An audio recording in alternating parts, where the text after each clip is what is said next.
স্বৈরাচার শেখ হাসিনা দেশকে ডুবিয়ে পালিয়েছে মন্তব্য করে বিএনপির ভাইস চেয়ারম্যান শামসুজ্জামান দুদু বলেছেন, বিএনপি মাঠে নেমেছে বাংলাদেশকে পুনর্নির্মাণ করতে। বৃহস্পতিবার রংপুর মেডিকেল পূর্ব গেট এলাকার শিমুলবাগ কমিউনিটি সেন্টারে রংপুর জেলা বিএনপির সাংগঠনিক সভায় এ মন্তব্য করেন তিনি।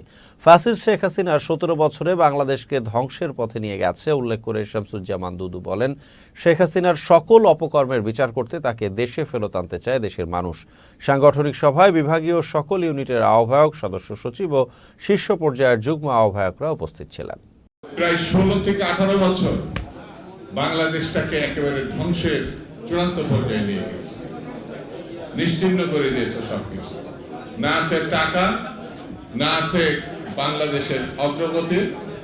উন্নয়নের নামে গণতন্ত্রকে কবরস্থ করেছে, নির্বাচনী ব্যবস্থাকে ধ্বংস করেছে এবং সকল অর্থনৈতিক প্রতিষ্ঠানকে, ব্যাংক, বীমা সবকিছু এক কথায় নিশ্চিহ্ন করে ফেলেছে।